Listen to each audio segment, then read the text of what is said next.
क्या आपने कभी सन्नाटे में किसी रहस्यमयी आवाज को सुना है? एक ऐसी आवाज जो बाहर से नहीं बल्कि आपके भीतर से आती है।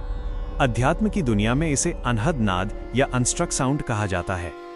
कोई भी आवाज तब पैदा होती है जब दो वस्तुएं आपस में टकराती हैं, इसे नाद कहते हैं। लेकिन अनाहत या अनहद वो ध्वनि है जो बिना किसी टकराव के खुद ब खुद पैदा हो रही है। इसका मुख्य केंद्र हमारा हृदय चक्र है। शुरुआत में एक साधक को कई तरह की ध्वनियां सुनाई दे सकती हैं, जैसे झुंझुनाहट और टनटनाहट की आवाज, झिंगुर की झंकार, रेलगाड़ी के चक्कों की आवाज, झाल, ढोल, शंख, मृदंग और शहनाई जैसे वाद्यों की गूंज।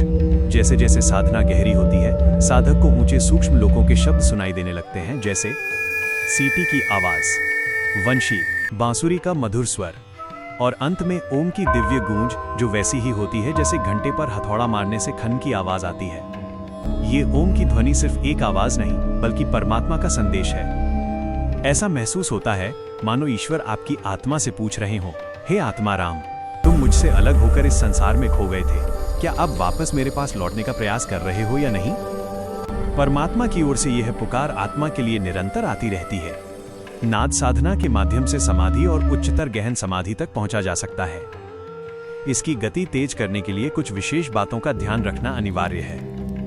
दिन में केवल एक समय भोजन करें या केवल दूध फल जैसा हल्का और सात्विक आहार लें, इससे साधना में सुगमता होती है। शुरुआत में अपने दोनों कानों को अपनी दोनों तर्जनी उंगलियों इंडेक्स फिंगर्स से बंद करें और भीतर की ध्वनि पर ध्यान केंद्रित करें। जब अभ्यास पक्का हो जाए तो आवाज स्वतः ही सुनाई देने लगेगी।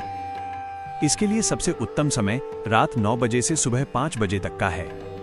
अभ्यास किसी शांत एकांत स्थान पर या बंद कमरे के भीतर करना चाहिए।